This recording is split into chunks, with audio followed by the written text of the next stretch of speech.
Là, on est devant les locaux de l'UNEDIC. C'est là où se renégocient les règles d'assurance chômage. Alors je sais que la situation elle est complexe parce qu'on a l'impression que chaque année on remet le couvert. Aujourd'hui se passe la renégociation des règles d'assurance chômage.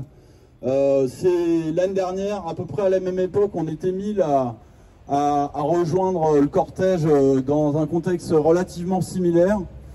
Le gouvernement Barnier, aussi légitime qu'il est, a décidé de réouvrir le dossier assurance chômage en disant aux partenaires sociaux au niveau interprofessionnel, MEDEF, CPME, U2P et puis les confédérations syndicales, de se remettre autour de la table pour reprendre l'accord de novembre qu'ils avaient conclu l'année dernière et de faire des économies supplémentaires à hauteur de 400 millions d'euros.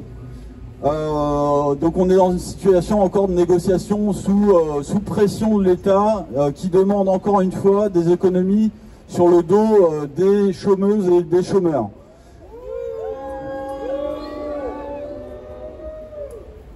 Le MEDEF, à son habitude, a posé sur la table un projet de texte qui est mis à la discussion aujourd'hui, dans lequel il donne certaines orientations pour atteindre ces économies. On n'est pas dupe de ce qui est en train de se passer, j'y reviendrai, mais dans ce texte, il prévoit des dispositions spécifiques sur les intermittents du spectacle, un rehaussement du nombre d'heures requis pour ouvrir des droits, comme l'année dernière, c'est-à-dire 610 heures pour les techniciens, au lieu de 507 sur 12 mois, et 580 heures pour les artistes du spectacle. On sait globalement que si ces mesures étaient adoptées, c'est un tiers des intermittents qui sortiraient du régime, un tiers des personnes qui ne seraient plus indemnisées par l'assurance chômage, donc c'est une menace très grave. Après, il ne faut pas se leurrer de ce qui est en train de se passer. Encore une fois, le MEDEF est en train de poser sur la table une provocation vis-à-vis de nos professions pour pouvoir accéder à d'autres demandes qu'ils souhaitent faire passer, puisqu'en novembre dernier, ils ont demandé des baisses de cotisations patronales à leur profit, malgré le fait que l'État demandait des économies. Donc on est une monnaie d'échange, encore une fois, c'est pas une situation confortable. Il était nécessaire qu'on se réunisse et qu'on mobilise pour montrer qu'on est toujours déterminé à défendre nos droits et à défendre aussi ce qu'on a conclu au niveau sectoriel en octobre dernier. On a signé un accord d'assurance chômage pour les intermittents, puisqu'on a une négociation spécifique sur les intermittents qui existe dans la loi. On a signé un accord d'assurance chômage qui prévoit une amélioration des règles d'assurance chômage, une meilleure indemnisation des intermittents du spectacle, un rehaussement des allocations minimum et un certain nombre de dispositions qui aujourd'hui répondent à des difficultés qu'on a actuellement dans le secteur, comme cette histoire de droit d'option. Je ne développe pas plus que ça, mais on a demandé un droit d'option inconditionnel, c'est-à-dire si on est indemnisé au régime général, eh ben, on peut basculer dans les annexes 8 et 10 dès qu'on en fait la demande, et un certain nombre de mesures sur la santé et les congés paternité. Ces mesures, elles ne sont pas coûteuses, elles sont pour la plupart techniques, mais elles sont peu coûteuses. Et le MEDEF, au dernier tour, c'est-à-dire en novembre dernier, avait balayé notre accord d'un revers de manche en disant vous ne respectez pas les économies demandées et donc on les prend pas en considération.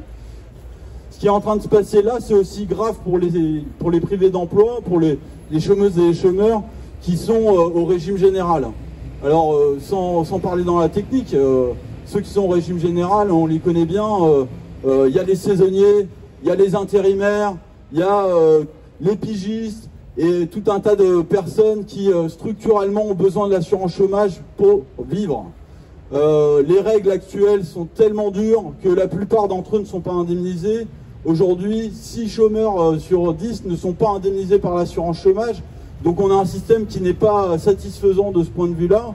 Et les intermittents du spectacle et de nos professions sont solidaires de l'ensemble des privés d'emploi qui vont voir aussi des baisses de droits à travers cette discussion. L'accord de novembre dernier prévoit par exemple 5 jours d'indemnisation en moins dans le régime général. Et donc, il y a des baisses de droits qui sont en discussion. Et encore une fois, c'est inacceptable. Il y a des coupes budgétaires massives organisées sur l'audiovisuel public qui vont avoir un impact sur l'emploi, qui vont avoir un impact sur les intermittents du spectacle. Et on doit aussi avoir en ligne de mire le fait de faire reculer et le gouvernement et une partie de l'Assemblée sur ces questions-là. C'est le cas aussi dans le spectacle vivant où les budgets annoncés, alors qu'ils étaient annoncés comme étant préservés, le gouvernement a posé un amendement avec 100 millions d'euros d'économies supplémentaires de coupes budgétaires sur le spectacle vivant. On sait qu'il y a beaucoup de structures en difficulté.